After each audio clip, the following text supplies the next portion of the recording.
अस्सलाम वालेकुम। पाकिस्तान या पंजाबिस्तान। पाकिस्तान में पंजाबी एथनिसिटी डोमिनेट करती है। जो पार्टी पंजाब में जीत जाती है वो इवेंचुअली पंजाबी जनरल्स की मदद से फेडरल गवर्नमेंट बनाती है। हमेशा से ये पंजाबी हर चीज़ को डोमिनेट करते आए हैं। पूरे पाकिस्तान का बजट पंजाब खा जाता है। पाकिस्तान की आर्मी भी असल में तो पंजाबी आर्मी ही है।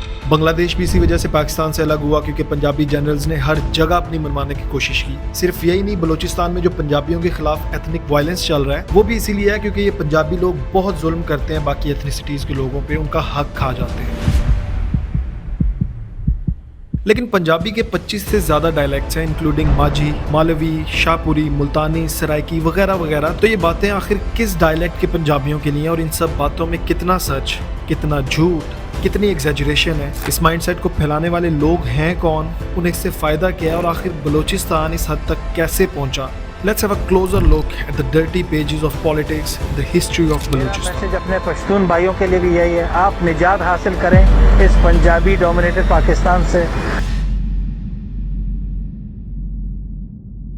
बलूचिस्तान पाकिस्तान का सबसे बड़ा, सबसे ज्यादा नेचुरल रिसोर्सेज वाला और सबसे कम डेवलप्ड सूबा है। एक जियोलॉजिकल सर्वे ऑफ पाकिस्तान के मुताबिक 80 से ज्यादा नेचुरल रिसोर्सेज बलूचिस्तान में एग्जिस्ट करते हैं और अभी बहुत से ऐसे रिसोर्सेज हैं जो कि डिस्कवर तक नहीं हुए एंड हु नोज कि उनकी टोटल नेटवर्थ क्या होगी। बलूचिस्तान के डिस्ट्रिक्ट चागी में एक गोल्ड माइन है जिसे रेकोडिक कहा जाता है। अभी तक इसकी एस्टिमेटेड वर्थ $260 बिलियन है और अंदाजा लगाया जाता है कि ये $1 ट्रिलियन तक भी हो सकती है और ये सिर्फ एक एलिमेंट की एस्टिमेटेड नेटवर्थ है। इसके अलावा natural gas, coal, chromite, lead, zinc, gypsum, iron, granite और एक बहुत लंबी लिस्ट। और कलेक्टिवली ये रिसोर्सेज मिलियंस नहीं, बिलियंस भी नहीं बल्कि ट्रिलियंस ऑफ डॉलर्स की नेटवर्थ रखते हैं जो हमारी करंट जीडीपी से पता नहीं कितने गुना ज्यादा बनते हैं। पर इतना सब होने के बावजूद कैसे ये सूबा फिर भी सबसे लीस्ट डेवलप्ड है। सबसे ज्यादा अनरेस्ट यहीं पे देखने को मिलता है और तो और जिस शहर से नेचुरल गैस निकलता है और पूरे पाकिस्तान में इस्तेमाल होता है उस शहर तक को ये गैस नहीं मिलता है। They are living in stone ages. Isn't it a dilemma?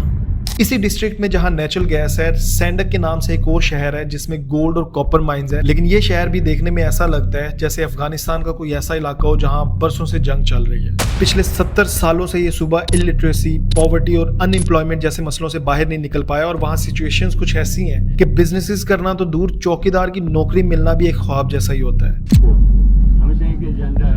कहानी असल में शुरू होती है 1947 में पाकिस्तान की आज़ादी के फौरन बाद से। इस वक्त बलूचिस्तान में 4 प्रिंसली स्टेट्स थीं, मकरान, खरान, लसबेला और कलात। पहली 3 स्टेट्स यानी मकरान, खरान और लसबेला तो पाकिस्तान में शामिल हो गई थी, लेकिन कलात के रूलर अहमद यार खान कलात को एक इंडिपेंडेंट स्टेट रखना चाहते थे, पाकिस्तान के साथ एक फ्रेंडली टर्म्स पे रहते हुए।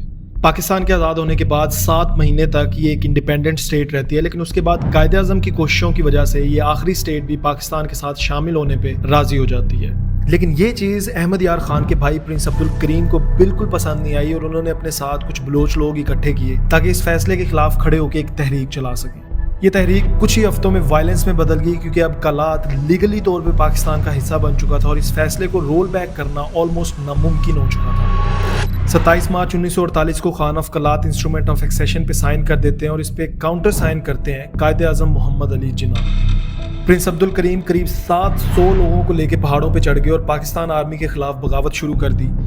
2 साल तक लगातार ये इंसर्जेंसी चलती रही, लेकिन 2 साल बाद प्रिंस अब्दुल करीम से ये वादा किया गया कि अगर आप ये हमले रोक दें और पहाड़ों से नीचे आ जाएं तो आपको कुछ नहीं कहा जाएगा और आपकी सिक्योरिटी का भी पूरा ख्याल रखा जाएगा।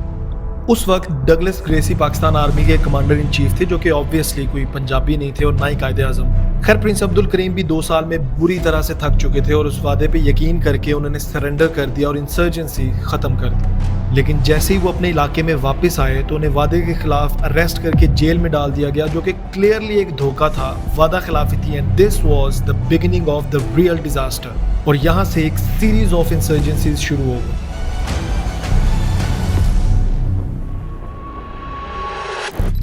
बलोच लोगों का यकीन उठ गया पाकिस्तान ऑफिशियल से और 1950 के बाद से लेके 2004 तक 3 बार इंसर्जेंसीज यानी बगावतें देखने को मिली और फिर 2000s में शुरू हुई एक ऐसी बगावत जो आज तक रुकने का नाम नहीं ले रही। करंट इंसर्जेंसी की शुरुआत हुई डॉक्टर शाजिया खालिद के रेप केस से। Doctor Shazia Khalid Pakistan petroleum limited की एक एम्प्लॉय थी और एज ए डॉक्टर पिछले 18 माह से डेरा बुगटी के शहर सुई के एक हॉस्पिटल में काम कर रही थी। 2 जनवरी 2005 की रात अचानक उनके रूम में एक शख्स आता है, उन्हें बुरी तरह से मारता पीटता है, ब्लाइंड फोल्ड करता है और गन पॉइंट पे रिपीटेडली उनका रेप करता है और भाग जाता है। डॉक्टर शाजिया ने इस शख्स को आवाज की बेसिस पे आइडेंटिफाई किया और क्लेम किया कि उनका रेप करने वाला शख्स पाकिस्तान आर्मी का एक ऑफिसर कैप्टन हम्माद है, जो वहां DSG सिक्योरिटी में शामिल था। इसका कोई डायरेक्ट एविडेंस नहीं दिया जा सका कभी कि कैप्टन हम्माद ही असल मुजरिम था, लेकिन doctor Shazia was pretty much sure कि इट वाज कैप्टन हम्माद जो उस रात कमरे में आया था। बलूचिस्तान में ये खबर आग की तरह फैलना शुरू हो गई और उस वक्त बुगटी ट्राइब के सरदार थे नवाब अकबर खान बुगटी। उन्होंने एक बहुत सख्त किस्म का कंसर्न दिखाया इस वाक़े पे, लेकिन हालात फिर भी ज्यादा वायलेंट नहीं हुए थे। लेकिन जैसे ही जनरल मुशर्रफ ने कैप्टन हम्माद को डिफेंड करते हुए 100% इनोसेंट कहा, तो एक शदीद किस्म की फ्रस्ट्रेशन और गुस्सा देखने को मिला बलोच लोगों की तरफ से। और नवाब अकबर बुगटी के साथ मीर बलाच मरी ने सुई गैस प्लांट पे हमला करके सुई गैस की सप्लाई कंप्लीटली तौर पे बंद कर दी और गवर्नमेंट के सामने 2005 में 15 पॉइंट्स का एक एजेंडा रख दिया, जिसमें मुख्तलिफ किस्म की डिमांड्स की गई। इन डिमांड्स में मेजरली नेचुरल रिसोर्सेज का कंट्रोल हासिल करने, मिलिट्री बेसिस को खत्म करने, इंफ्रास्ट्रक्चर बेहतर करने, रेवेन्यू शेयरिंग और लैंड राइट्स की डिमांड की गई थी। लेकिन डॉक्टर शाजिया केस का डायरेक्टली कोई जिक्र नहीं था, विच मींस कि डॉक्टर शाजिया केस शायद सिर्फ एक बहाना बन चुका था उस तहरीक को मजबूत करने के लिए जो काफी अरसे से चलती आ रही थी। जनरल मुशर्रफ ने उन 15 पॉइंट्स एजेंडा को पूरी तरह से मुस्तरद कर दिया और कोई एक डिमांड भी नहीं मानी गई। इस चीज ने दोबारा से बलोच मिलिटेंट्स को भड़का दिया और उन्होंने एक बार फिर से हमले करना शुरू कर दिए। 2006 में नवाब अकबर बुगटी को एंटी स्टेट होने, नेशनल एसेट्स और जनरल मुशर्रफ पे हमला करने के चार्ज में मार दिया गया और नवाब अकबर की डेथ ने एक नई आग भड़का दी बलोच मिलिटेंट्स में। 2005 से सिचुएशंस इतनी ज्यादा खराब होने लगी कि बलूचिस्तान जाने से भी लोग डरने लग गए। BLA, BRA, BLF और इस जैसे कई मिलिटेंट ग्रुप्स मजबूत से मजबूत तर होते गए और पाकिस्तान आर्मी के खिलाफ, पर्टिकुलरली पंजाब एथनिसिटी के खिलाफ अटैक्स करना शुरू कर दिए। लेकिन आखिर पंजाबी क्यों? एक सोशल नेटवर्किंग प्लेटफॉर्म पे जब मैंने इसका आंसर ढूंढने की कोशिश की तो बड़े कोई इलॉजिकल और सेंसलेस किस्म के जवाब देखने को मिले। एक यूजर ने लिखा कि क्वेटा कैंट में एंटर होना बहुत मुश्किल है, ह्यूमिलिएशन फेस करनी पड़ती है, ऐसा लगता है जैसे बॉर्डर क्रॉस करके इंडिया जा रहे हैं। तो ये एक रीजन है पंजाबियों के खिलाफ नफरत की, क्योंकि चेक पोस्ट पे ज्यादातर पंजाबी एथनिसिटी के फौजी खड़े होते हैं।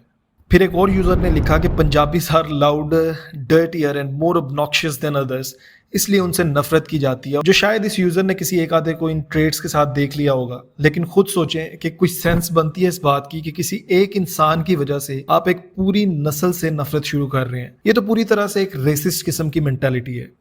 खैर 2006 में पहली बार विकीलीक्स केबल की एक रिपोर्ट आई जिसमें बताया गया कि इस इंसर्जेंसी के पीछे सिर्फ बलोच ट्राइब्स ही नहीं है, बल्कि कहीं और से भी सपोर्ट आ रही है। और आपको पता ही होगा कि सपोर्ट कहाँ से मिलती आ रही है, इंडिया और रशिया की तरफ से। इंडिया रिपीटेडली इस चीज को डिनाई करता रहा है, लेकिन 2016 में तस्वीर बिल्कुल साफ हो चुकी थी जब चमन बॉर्डर के करीब मशकेल में Indian raw agent Kulbhushan Yadav को पकड़ा गया and he confessed almost everything happening in Balochistan. Topic पे वापस आए तो बात सिर्फ बलूचिस्तान पे खत्म नहीं होती, बल्कि और चीजों के लिए भी पंजाबी एथनिसिटी को टारगेट किया जाता है। जैसा कि एक न्यूज़पेपर में लिखा हुआ है कि बांग्लादेश पार्टीशन में भी पंजाबी जनरल्स का हाथ है, जो कि एक बार फिर से गलत है, क्योंकि पार्टीशन के वक्त बलोच रेजिमेंट के general Yahya Khan commander in chief थे और वो एक पश्तून फैमिली से ताल्लुक रखते थे। और वैसे भी अगर कोई पंजाबी भी होता तो भी ये चीज जस्टिफाई नहीं होती कि आप किसी एक शख्स की वजह से एक पूरे सेक्ट से नफरत करना शुरू करते हैं। बाय द वे ये आर्टिकल भी एक इंडियन न्यूज़पेपर में छपा था। इस चीज से बिल्कुल डिनाई नहीं किया जा सकता कि पंजाब पाकिस्तान का सबसे ज्यादा डेवलप्ड सूबा है, पर्टिकुलरली अपर पंजाब, और बाकी सूबों को भी बिल्कुल इसी तरह से डेवलप्ड होना चाहिए। और इस चीज से भी नजरें नहीं छुपाई जा सकती कि बलूचिस्तान, जहां पूरे पाकिस्तान में सबसे ज्यादा नेचुरल रिसोर्सेज हैं, वो सबसे लीस्ट डेवलप्ड है। अगर वहाँ पे डेवलपमेंटल काम ना किए गए, एजुकेशन, हेल्थ, सिक्योरिटी और उन्हें उनके हकूक ना दिए गए, तो ये मसला हमेशा इसी तरह चलता रहेगा। जैसा कि 26 अगस्त 2024 को मूसाखेल बलूचिस्तान में 20 के करीब BLA के टेररिस्ट ने रात के अंधेरे में बसेस को रोक के, ट्रक्स को रोक के, बाकायदा तौर पे IDs चेक करके 23 पंजाब एथनिसिटी के लोगों को मार दिया। ये सब आम सिविलियंस थे और अपनी बीवी बच्चों के लिए कमाने के घर से बाहर निकले थे। अब इस इंसिडेंट की रिटेलिएशन में जाहिर है पाकिस्तान आर्मी भी खामोश नहीं बैठेगी और ये साइकिल इसी तरह कब तक चलता रहेगा, नोबडी नोज। कॉन्फ्लिक्ट्स तो पूरी दुनिया में ही चल रहे हैं। पाकिस्तान में भी ऑलमोस्ट हर सूबे में कोई ना कोई इश्यूज देखने को मिलते हैं, पर how does it make sense कि किसी एक इंसान की गलती को देख के पूरी एथनिसिटी से नफरत शुरू कर दी जाए। एक आम इंसान का इन कॉन्फ्लिक्ट से कोई लेना देना नहीं होता, चाहे वो पंजाबी हो, सिंधी, बलोच, पख्तून या कोई भी और। एक बड़ी मशहूर कहावत है कि अगर किसी घर पे कब्जा करना है तो भाइयों की आपस में लड़ाई करवा दो, काम हो जाएगा। डिवाइड एंड रूल स्ट्रेटेजी का तो आपको पता ही होगा, बाकी आप खुद ही समझदार हैं।